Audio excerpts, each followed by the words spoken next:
Boa tarde, bem-vindos a mais um programa Caminhos da Responsabilidade do COPIC, o Conselho Português de Igrejas Cristãs. Hoje é dia 26 de setembro, é dia de eleições autárquicas e é neste contexto que estamos em estúdio, não para falar de autárquicas, mas para falar de alguma coisa que esteve certamente também em cima da mesa durante todo o tempo de campanha e que marcou a vida dos portugueses. Eu falo da pandemia. Mas nós vamos hoje falar da pandemia de um modo diferente. Nós queremos fazer memória daquilo que aconteceu e daquilo que ainda está a acontecer e, de alguma forma, ajudar a ultrapassar as circunstâncias de quase 2 anos de crise que vivemos. E connosco temos em estúdio a doutora Diolinda Carvalho Machado. Ela pertence à Liga Operária Católica, ao Movimento de Trabalhadores Cristãos, e temos também o Bispo Jorge Pina Cabral, da Igreja Lusitana. E com eles vamos falar sobre esta jornada de memória, luto e afirmação da esperança no que diz respeito a esta circunstância do Covid. Começo por saudar-vos, por expressar a minha alegria pela vossa disponibilidade em estarem presentes nesta tarde e para falarmos sobre esta jornada. E eu creio que a primeira pergunta, a pergunta que se impõe é explicar um pouco o que é esta jornada e como é que surgiu esta ideia de uma jornada de memória por causa das vítimas do Covid. Muito obrigada, primeiro, pelo convite, cumprimentar o nosso moderador, o Sr. Bispo, que também faz parte deste movimento, e a ideia surge a partir do momento que consideramos que esta questão não é apenas individual, ela é vivida em família, na comunidade, num país e no mundo. Portanto, é uma questão global. A pandemia atingiu-nos a todos. Infelizmente, aqueles que não tiveram a oportunidade de ser vacinados, porque ainda não tínhamos esta saudável oportunidade que devemos aproveitar, na verdade, pereceram e, portanto, nós temos também que os homenagear. Lembrar todos aqueles que partiram, as suas famílias, ajudá-las a recuperar o que é possível na vida e juntar também sonhos, juntar esperança, fazer acontecer algo diferente em solidariedade e em comunidade. E esse foi o objetivo que nos reuniu a 100 pessoas, mais um, o Sr. Presidente da República, que patrocina também este movimento, e que queremos homenagear não só as pessoas que partiram, também aqueles que deram e continuam a dar até à exaustão, mas sem deixar cair os braços, os profissionais de saúde, bem como todos os trabalhadores que também deram para este objetivo, que foi manter as ruas limpas, foi manter os supermercados recheados para que a população pudesse aceder aos bens de consumo essenciais, as farmácias, etc. Portanto, todas estas pessoas que de facto não puderam confinar, mas que contribuíram para o bem comum da humanidade, como diz o Papa. Esta iniciativa ela não surge em torno de uma instituição ou de um organismo, ela é uma iniciativa de indivíduos. Sim, exatamente. Pessoas que começou um pequeno grupo por se questionar o que é que nós podemos fazer em conjunto para podermos chegar mais longe. E o objetivo é trazer mais um amigo. Traz um amigo também, como dizia o Zeca Afonso. E assim foi crescendo, foi germinando a ideia e ampliando nesta ideia ecuménica, que é de saudar também todos aqueles que estão neste movimento, porque estamos unidos pelo mesmo objetivo, que é humanitário, que de facto nos diz a todos como pessoas, como seres humanos. E por isso nós temos que trabalhar em conjunto e agregar a nós todos os outros que possam, também instituições que se queiram organizar. A ideia é mesmo alargar o mais possível o movimento às autarquias, que hoje estão em eleições, mas que possam também colaborar ao seu nível nas propostas que entenderem. Nós fizemos uma elencagem de 15 pontos, mas está em construção, isto não está acabado, é para continuar.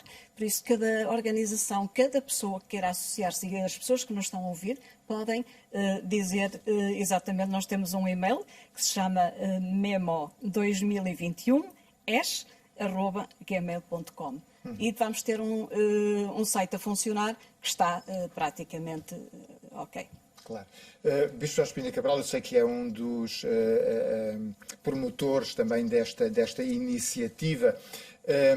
Corríamos aqui o risco de passar por uma pandemia sem homenagear, mas mais do que isso, sem refletir sobre aquilo que são as suas consequências na vida dos indivíduos e da sociedade em particular. Exatamente. Boa tarde. Queria também saudar a doutora Diolinda Machado.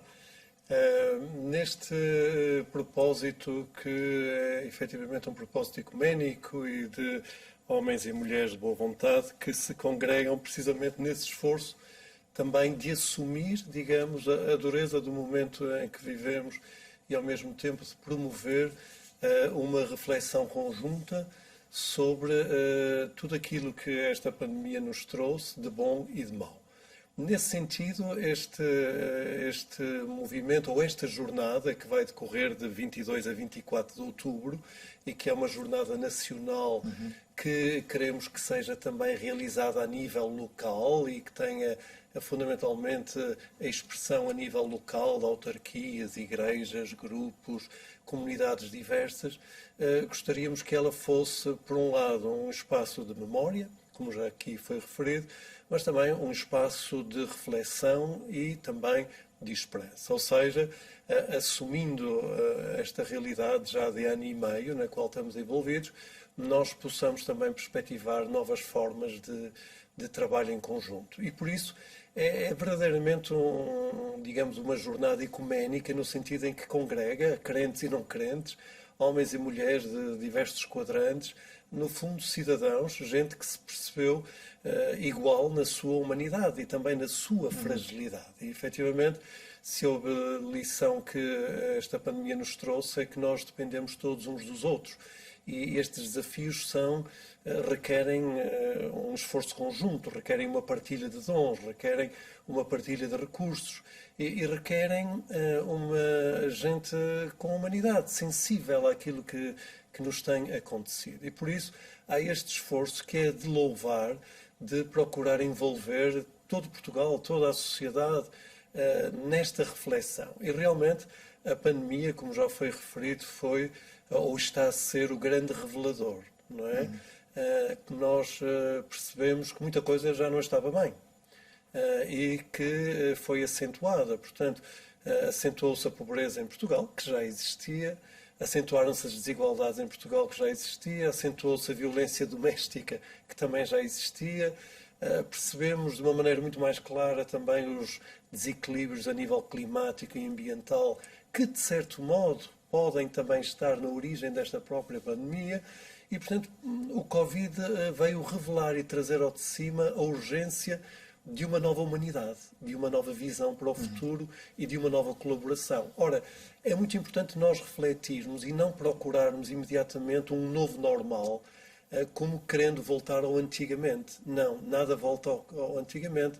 Nós percebemos que temos que refletir para podermos agora, em conjunto, construir uma nova realidade com o esforço de todos, de maneira a evitarmos, de certo modo, situações que venham a agravar ainda mais o momento em que vivemos. Por isso, esta jornada, acima de tudo, é uma jornada mobilizadora de boas vontades e que pode ser aproveitada para a reflexão, pode ser aproveitada para a atividade, pode ser aproveitada para iniciativas no campo da arte, da cultura e, naturalmente, também no campo religioso. E, por isso, eu também, com muita alegria, refiro que o Conselho Português de Igrejas Cristãs decidiu também assumir esta jornada junto das suas comunidades e das suas igrejas, no sentido de levar este movimento e esta jornada ao concreto dos seus crentes e também das suas comunidades. Esta questão da memória faz, e vocês deixam isso muito claro no texto que podemos encontrar, por exemplo, no Sete Margens, que se associa também a esta iniciativa. Esta jornada de memória passa pela tomada de consciência de que há um luto que é necessário ser feito. Ou seja, há muitas pessoas que viveram esta dimensão da pandemia de uma forma mais trágica do que outras. E eu creio que esta também é a consciência de que um luto não se faz sozinho. Faz em parte sozinho, mas precisa também da estima e do carinho e do cuidado dos outros. Esta é uma dimensão fundamental. sem dúvida, foi nessa linha precisamente, e completando o que o Sr. Bispo acabou de dizer, com que estou inteiramente de acordo, que é realmente o destapar. Esta pandemia trouxe-nos o destapar de outras pandemias já existentes, das desigualdades, da pobreza, etc. E também do cuidado aos outros. Porque, de facto, as pessoas não podem viver. Este é um drama global e, como tal, terá que ser também objeto de uma fraternidade global e de darmos as mãos todos, porque somos todos irmãos e se todos vivemos este drama, devemos em conjunto ultrapassá-lo. Vimos também a questão das crianças, não é? As crianças é extremamente importante dar-lhes atenção. O que é que elas retêm desta pandemia? Como é que elas vivem esta pandemia? Como será para elas o pós-pandemia? Então resolvemos também aqui no movimento procurar agregar um grupo de trabalho que tem o nome Voz das Crianças, procurar sensibilizar também o Ministério da Educação, que já deu a sua anuência, a que possamos juntar vários olhares das crianças a nível nacional, para que possam exprimir o que para elas é esta pandemia e o que é e que vozes de esperança também temos, porque queremos que as crianças cresçam com esperança e animadas também pela conjugação entre gerações. A articulação entre gerações é de extrema importância, porque a vida de uma criança é muito importante, a vida de um jovem é muito importante, a vida de um idoso também o é. E, portanto, esta ligação entre as várias gerações para um mesmo objetivo também é aqui chamada. Por outro lado, nós pensámos também que houve um conjunto de pessoas que ficaram, e que também muitos deles faleceram, e que não tiveram oportunidade também de ser cuidados por causa da pandemia. E também a homenagem é para eles. Também é dedicada a essas pessoas que morreram por não terem sido, não havia hospitais e condições que conseguissem, de facto, resolver o problema de saúde que a pessoa tinha e em consequência disso, faleceu. Portanto, termos em atenção todos estes e, de facto, a saúde mental é um outro aspecto que, como já disse, de extrema importância, não só das crianças, mas dos pais e dos adultos em geral. Porque esse já era um problema anterior. Nós sabemos que a saúde mental é um problema, deixem-me passar a expressão, é o parente pobre da saúde. Não só cá, mas globalmente. E nós temos que dar atenção a este problema da saúde mental. E por isso chamamos a atenção para isso mesmo, para que possamos atender desde já as crianças, e então elas vão fazer variadíssimas expressões, as mais pequeninas através de desenhos, que os mais velhos podem depois organizar júris para selecionar os melhores e fazerem a exposição na escola ou na autarquia, onde conseguirem, onde acharem conveniente, e poderem dar voz às crianças desse ponto de vista. O mesmo com os jovens e depois com os adultos nas diferentes dimensões das instituições. Se me permite esta dimensão do luto terá sido fundamental. Não é? Eu acho que sim, porque realmente nós somos confrontados diariamente com números e em Portugal mais de 17 mil pessoas já faleceram por causa desta pandemia. Ora, cada um desses números tem um rosto, tem uma história, uma vida que se perdeu, e uma vida que naturalmente esteve ligada a outras pessoas.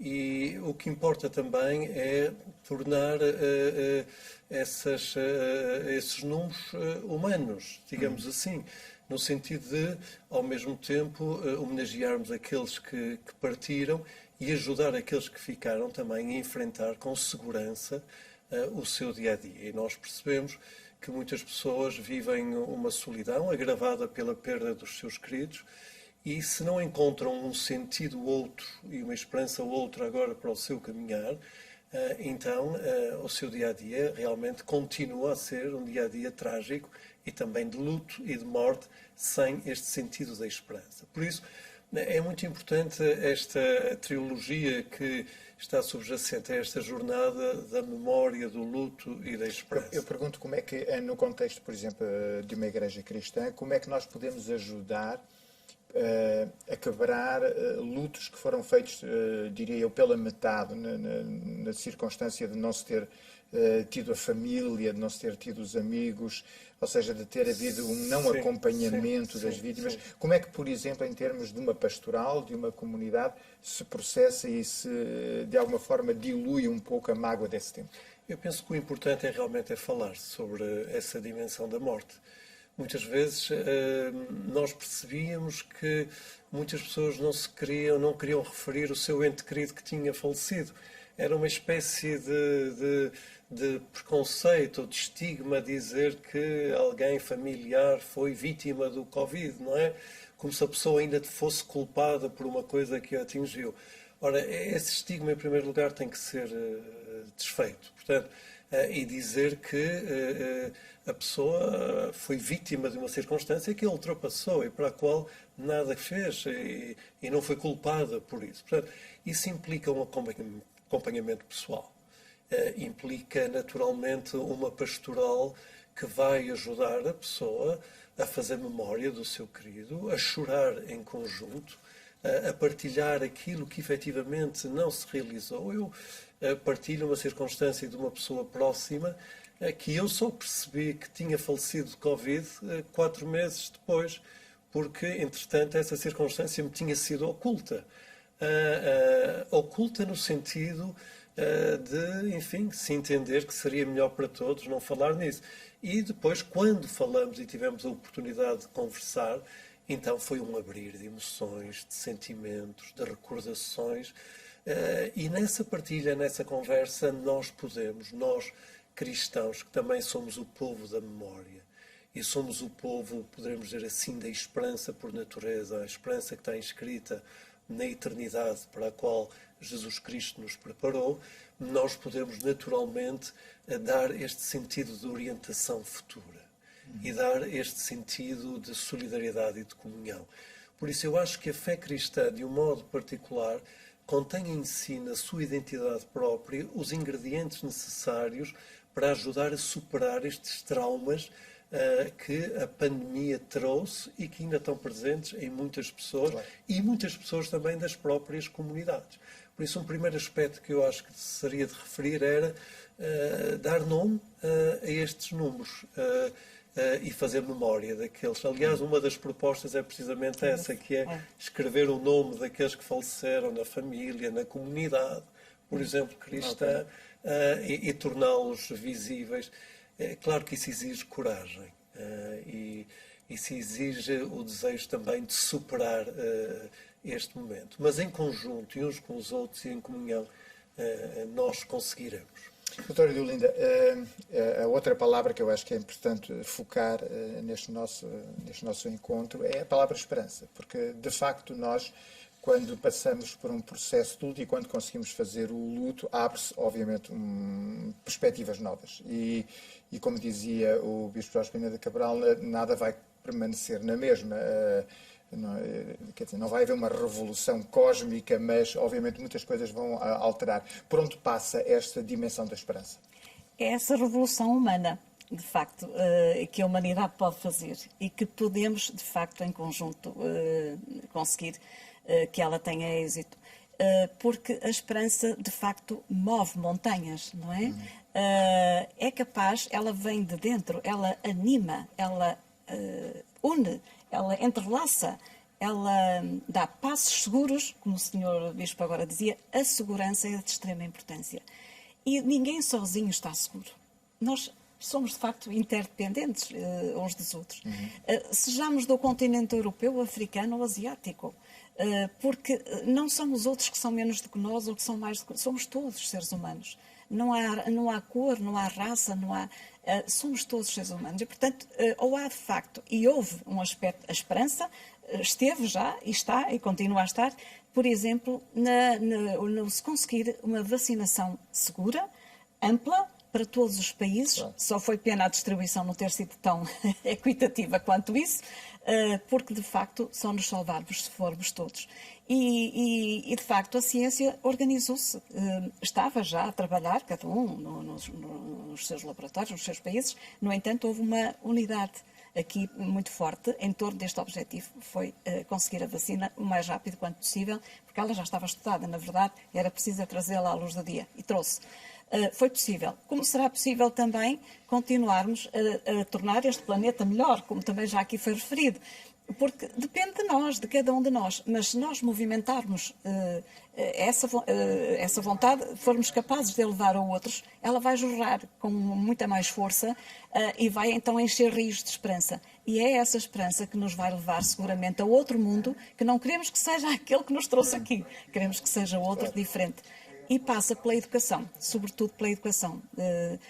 Também já agora dar uma notinha, se ainda dá tempo, relativamente a algumas instituições escolares que têm a formação de professores, que já aderiram também a este nosso movimento e que vão procurar envolver os professores, os pais, os educadores nesta força e nesta esperança que queremos que seja para um mundo melhor. Ou seja, a esperança será tão mais visível e tão mais compreensível quanto mais pessoas se envolverem, quanto maior dinâmica houver nesta celebração da memória. Naturalmente. Eu acho que no meio da pandemia nós descobrimos o amor humano, nós descobrimos a superação. E isso já é por si um sentido profundo também de esperança no futuro. Nós percebemos que houve inúmeros gestos solidários, houve inúmeros gestos sacrificiais que permitiram que nas trevas desta pandemia fosse possível discernir a luz. E estou-me a referir aos profissionais de saúde, aos profissionais da área educativa, tanta gente até anónima que no seu dia-a-dia trouxe ao de cima aquilo que melhor está inscrito no coração de cada um. E eu acho que este é um aspecto de sublinhar. A esperança nasce realmente desta realidade, que é que em cada pessoa há um coração bom e há um desejo de construir uma sociedade cada vez mais justa e também fraterna. Por isso, a esperança constrói-se cotidianamente com gestos concretos também de amor. E se nós olharmos para aquilo que aconteceu, nós já temos aqui um grande depósito de esperança também para o futuro, e ver como esta jornada está a mobilizar tantos homens e mulheres de boa vontade e está a unir até realidades que nós achávamos que nunca estariam também em conjunto. E isso é muito importante. Numa sociedade que, por vezes, procura dividir mais do que unir, é a sociedade civil, através deste movimento, que está a dizer a esperança é possível através da união de homens e mulheres de boa vontade, de gente de todas as idades e de todos os credos. E isso é também muito importante. Portanto, há esperança. A esperança ela já está aqui. O que é preciso é dar-lhe formas e rostos concretos. É preciso orientá-la agora, e nomeadamente para esta questão, que também já foi falada, que é a questão do milagre que temos que fazer das vacinas, não é? E fazer com que a vacina, que é um direito de todos, não só em Portugal como em todo o mundo, a vacina é um direito, não é um privilégio de uns, nem é um favor que fazemos a outros, e, portanto, torna-se necessário que a vacina chegue a todo o mundo, a todos os povos, e quem diz a vacina diz também os cuidados de saúde e outros cuidados que devem estar subjacentes. Exatamente. Temos um minuto. Doutora Diolinda, como é que quem nos ouve, seja individualmente, seja a partir de uma instituição, seja a partir de que coletividade for, como é que se podem associar a esta jornada da memória? Pode associar, pode mandar um e-mail, como disse, para o memo 2021es@gmail.com ou através do nosso site também, memória.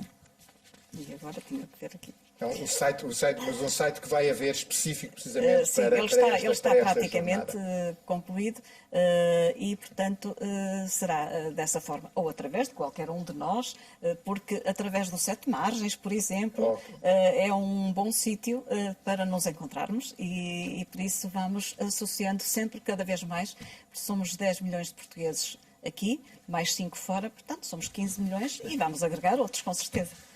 Muito bem. Então, obrigado pela vossa Muito presença, obrigada. obrigado por esta possibilidade de nós falarmos um pouco sobre esta iniciativa, que é, obviamente, de muito proveito para todos nós, e certamente nós acompanharemos o que irá acontecer nesse fim de semana de 22 a 24 de outubro. Obrigado pela vossa presença. Obrigada. O nosso programa chega ao fim. Nós voltaremos a estar convosco em breve. Até lá, o nosso desejo é o de sempre. Fiquem bem, fiquem com Deus.